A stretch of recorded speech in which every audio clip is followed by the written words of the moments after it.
વિષય ગણિતમાં આપણે આગળ જઈએ. મેં તમને કીધું એમ અગાઉ આપણે જે ચેપ્ટર ભણ્યા છે એમાં દરરોજનું એક એક ચેપ્ટર છે એ તમે રિવિઝન કરજો.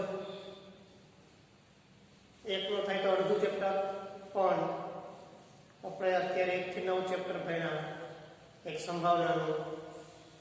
એ બધા જ ચેપ્ટરનું ધીમે ધીમે એકાદી વખત રફની અંદર તમે બધા સ્વાધ્યાય છે એ પૂરા કરવા જરૂરી છે.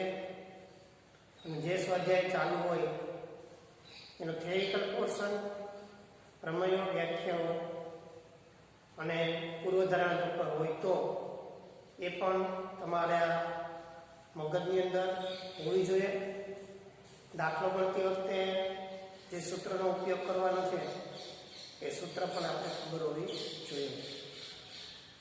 મેં તમને અગાઉના વિડીયોમાં જે વાત કરી કે આની અંદર 6 ત્રિકોણમિતિ ગુણોત્તરો છે. એ 6 ત્રિકોણમિતિ ગુણોત્તર આધારિત જે સૂત્રો છે એ સૂત્ર આપણે જ્યારે વિડીયો જોવાનું ચાલુ કરીએ એ પેલા બધા સૂત્રો પર એક નજર નાખી લઈએ આ ચેપ્ટરના, જેથી કરીને તમને દાખલાની અંદર સૂત્રનો ઉપયોગ કર્યો હોય તો ખબર પડે કે આ દાખલો છે તો આ પ્રકારનું સૂત્ર એની અંદર આપણે વાપરવાનું છે.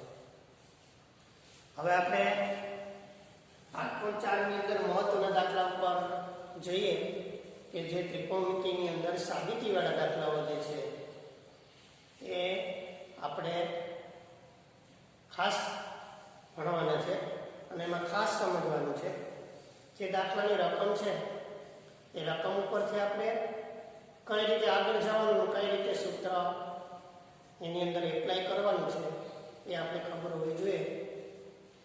એટલે 8.4 નો 5મો જે દાખલો છે, બરાબર, એ 5મા દાખલાની અંદર જે નિર્દેશોમાં આપ્યા છે એનો આપણે સાબિત કરવાનું છે કે ડાબી બાજુ જે વસ્તુ આપી અને જમણી બાજુ જે વસ્તુ આપી એ બે સરખી થાય એવું આપણે પ્રૂવ કરીને બતાવવાનું છે. એની ગણતરી કરવાની. ગણતરી એ રીતે કરવાની કે મોટે ભાગે આની અંદર સૂત્રનો ઉપયોગ કરવાનો છે. ક્યાંક કોટિકોણના સૂત્ર આવતા હોય, ક્યાંક સીધા સૂત્ર આવતા હોય, તો એ કઈ રીતના આવે એનો ઉપયોગ આપણે આમાં કરવાનો છે. એટલે ખાસ કરીને ફરી વખત હું તમને કહું કે એ જે સૂત્ર છે એ સૂત્રનો ઉપયોગ ધ્યાનથી જોવાનો છે. દાખલા નંબર 5, નીચેના નિર્દેશોમાં સાબિત કરો. એટલે જે દાખલા આપ્યા એ ટૂંકમાં આપણે સાબિત કરવાનું છે, સમજવું. એમાં પહેલો દાખલો છે, ડાબી બાજુ આવું છે cosec θ - cos θ નો વર્ગ બરાબર 1 - cos θ છેદમાં 1 + cos θ થવું જોઈએ. એટલે આપણે જ્યારે સાબિત કરવાનું હશે ત્યારે વચ્ચે બરાબર હશે, ડાબી બાજુ અને જમણી બાજુ હશે.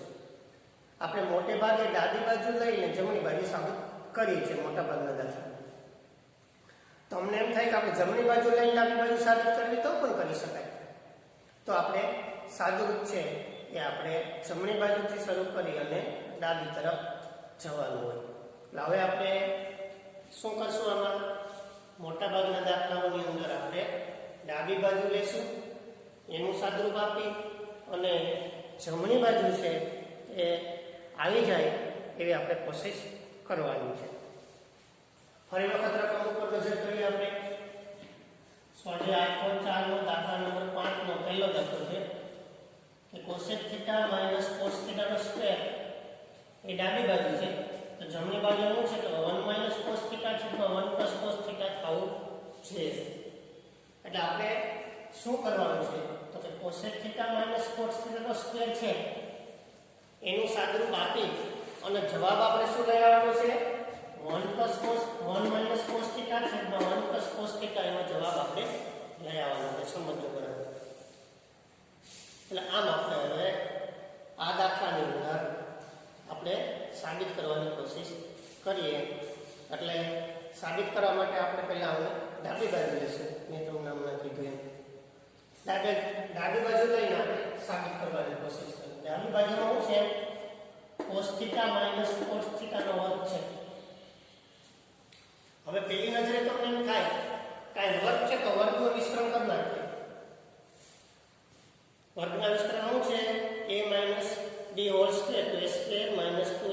પ્લસ બી સ્ક્વેર વર્ગ હોય ત્યારે આપણે મોટે ભાગે આપણું મગજ આવું વિચારતું હોય, પણ આ દાખલામાં આપણે થોડુંક જુદું કરવાનું છે. વર્ગ કરી નાખીએ તો પણ આ દાખલો આવી જ જાય, બરાબર. તો થોડીક પ્રોસેસ વધારવી પડે, થોડુંક જુદું કરવું પડે.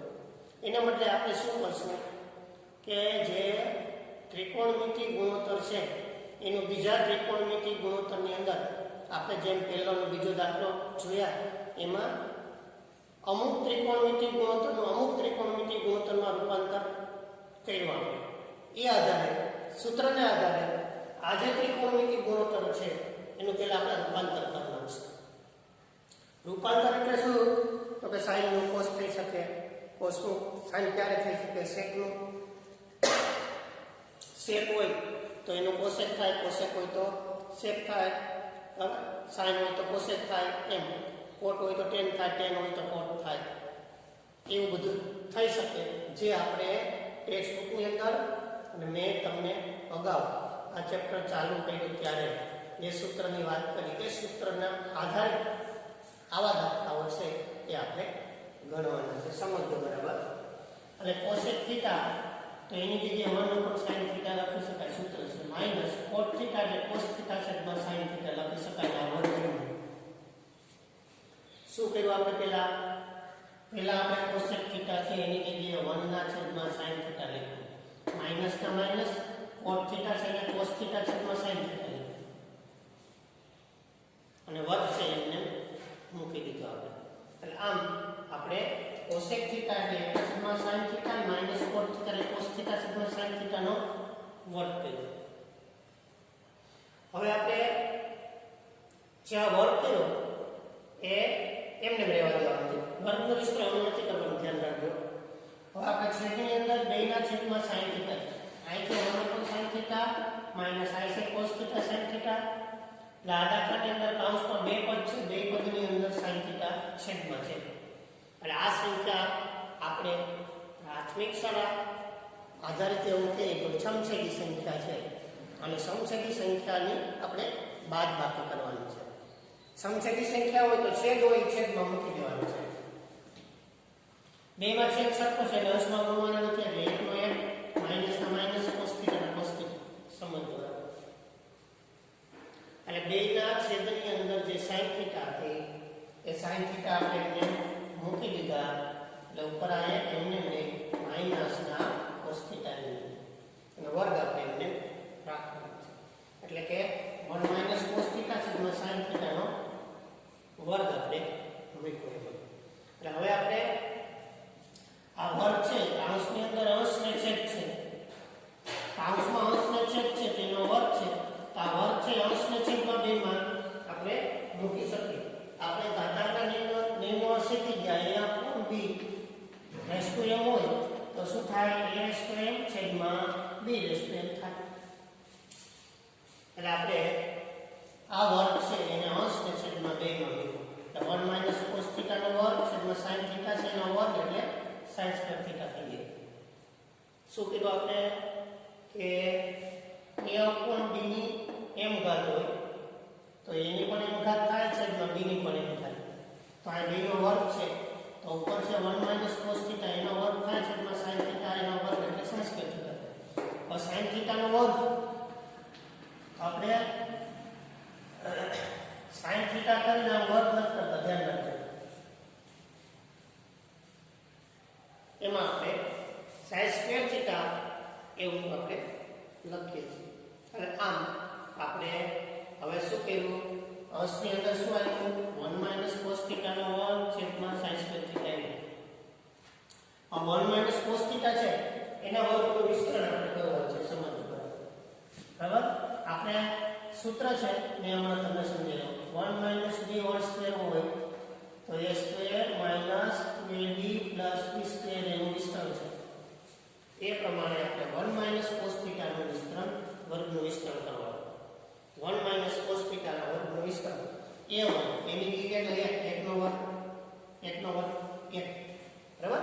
એ રીતે આપણે હવે આમાં વર્ગ ન કરવો હોય તો આપણે દાખલા તરીકે 2 નો વર્ગ છે તો 2 ગુણ્યા 2 પણ થઈ શકે. 3 નો વર્ગ હોય તો શું થાય?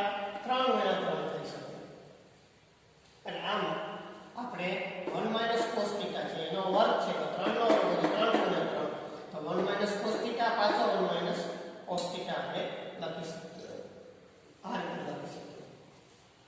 એટલે આમ આપણે હવે શું કર્યું કે 1 - cos θ નો વર્ગ હતો એને બે વાર લખી દીધા અને sin² θ તો આપણે sin² θ નું ડાયરેક્ટ સૂત્ર જ છે કે sin² θ બરાબર 1 - cos² θ થઈ જાય એટલે sin² θ ની અંદર આપણે શું લખ્યું 1 - cos² θ લખ્યું એટલે ઉપર આપણે શું આવ્યું 1 - cos θ બીજી વાર 1 - cos θ sin² θ એટલે 1 - cos² θ 1 - cos θ 1 - cos θ એટલે 1 - cos² θ છે એમાં કયું સૂત્ર લગાડવાનું તો a² - b² હોય તો એના અવયવ શું થાય a - b અને a + b થાય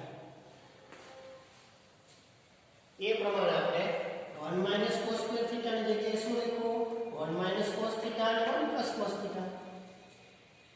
સમજો બરાબર 1 - cos² θ a² - b² હોય તો એના અવયવ a - b અને a + b થાય તો શું થાય આ તો અંશ એમને લખ્યો આપણે છેદના અવયવ પડ્યા 1 - cos² θ તો 1 - cos θ અને 1 + cos θ 1 - cos θ ઉપર નીચેથી આપણે ઉડાડી દઈએ તો ઉપર 1 - cos θ લખ્યું નીચે લીધું 1 + cos θ જે આપણે અહીંયા પ્રૂવ કરવાનું સાબિત કરવાનું એ આપણે સાબિત કરી શકીએ એટલે આમ આપણે 1 - cos θ અંશમાં 1 - cos θ છેદમાં 1 - cos θ અંશમાં લીધું છેદમાં લીધું 1 + cos θ જે આપણે સાબિત કરવાનું હતું એટલે આપણે જવાબ જમણી બાજુ લખી દેવાનું છે આમ આપણે નક્કી કરી શકીએ કે આપણે ડાબા નજીકથી એ સાદું આપી ત્રિકોણમિતિ ગુણોત્તરના સૂત્રનો ઉપયોગ કરી અને એ સૂત્રનો ઉપયોગ કરી અને આપણે શું કરી દીધું એનો ઉપયોગ કરી અને ડાબામાંથી જબા આપણે લઈ ત્રિકોણમિતિના સાબિતીવાળા દાખલા છે એની આપણે અહીંયાથી શરૂઆત મોટે ભાગે કરી કે જેમાં સૂત્રનો ઉપયોગ સીધો કરવાનો આવે એમાં આ ચેપ્ટરના તમામ સૂત્ર તો ન હોવા જોઈએ 8મા 9મા અવયવીકરણના દાખલાના સૂત્રનું જ્ઞાન પણ તમને હોવું જોઈએ એટલે આ બધું જ્ઞાન છે એક સાથેનો ઉપયોગ કરી અને દાખલો છે એ આપણે સાબિત કરી શકીએ હવે આપણે 5મા દાખલાનો પહેલો જોયો 5માનો બીજો જોયો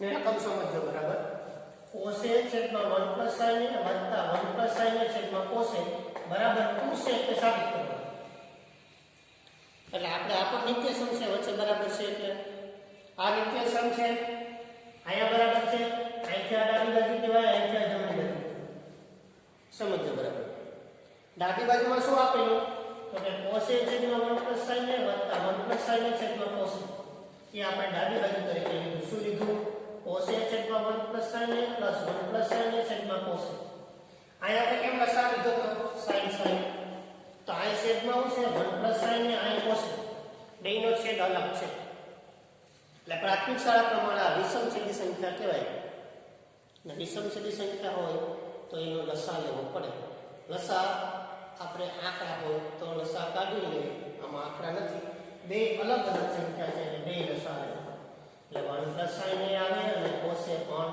લસામાં છેદની અંદરની બે રકમ છે એ લસામાં આવી શકે સમજો બરાબર એટલે હવે આપણે શું થાય અહીં છેદમાં છે 1 + sin તો 1 + sin a નો ગુણે કોણ ગુણે cos કોને ગુણે cos ને શું થાય cos a એવી રીતે અહીં છેદમાં cos a નીકળે એ અંશને કોણ ગુણે 1 + sin a અહીં 1 + sin a છે 1 + sin a ગુણશે બે વાર આવશે તો 1 + sin a નો સ્ક્વેર આવશે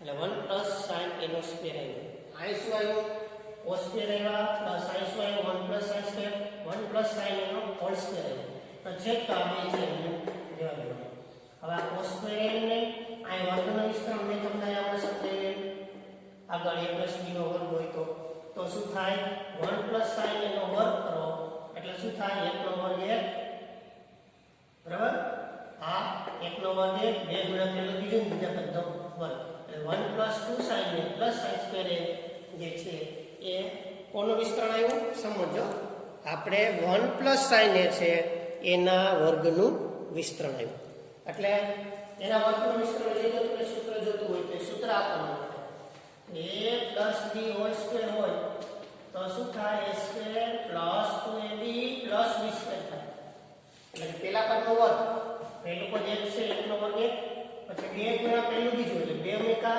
પહેલું 1 છે એટલે 2 ગુણ્યા 2, 2 ગુણ્યા 1 એટલે 2 થઈ ગયા, બીજું પદ એટલે sin a વત્તા b નો વર્ગ એટલે બીજું પદ sin a છે તો sin a નો વર્ગ થઈ ગયો.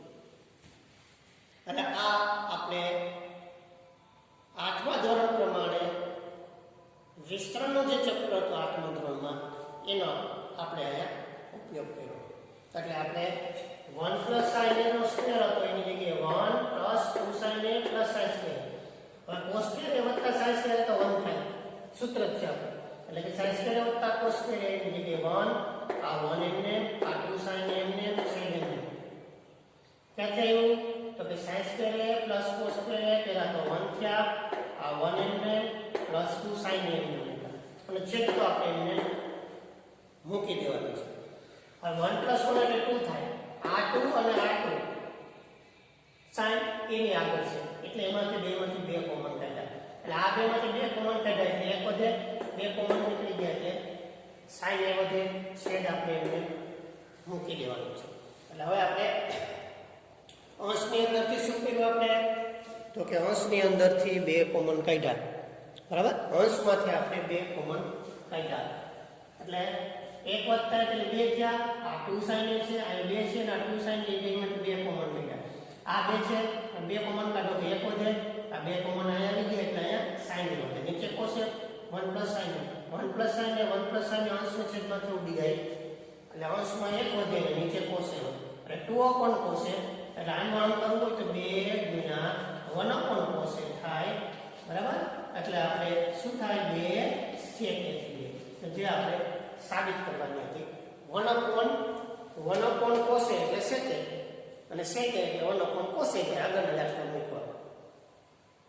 આમ આપણે 1/cos a બરાબર sec a મૂકી શકાય. એટલે આપણે હવે શું થયું કે 2/cos a તો 2 sec a થઈ જાય. જે 2 sec a છે એ આપણે જમણી બાજુમાં સાબિત કરીને લાવવાનું હતું એ આપણે મળી ગયું. બરાબર, જમણી બાજુ લઈ શકાય. એટલે કે ડાબી બાજુ આપણે રકમ આપેલી હતી એમાં તો જવાબ આપણે જમણી બાજુ લઈ આવ્યા. એટલે એનો અર્થ થાય કે ડાબી બાજુ જે રકમ હતી એ રકમનો જવાબ જમણી બાજુ છે. એટલે 2 રકમ છે સરખી થઈ ગઈ એવું આપણે અહીંયા સાબિત કરી દીધું. આમ આપણે સાબિત થઈ જાય છે.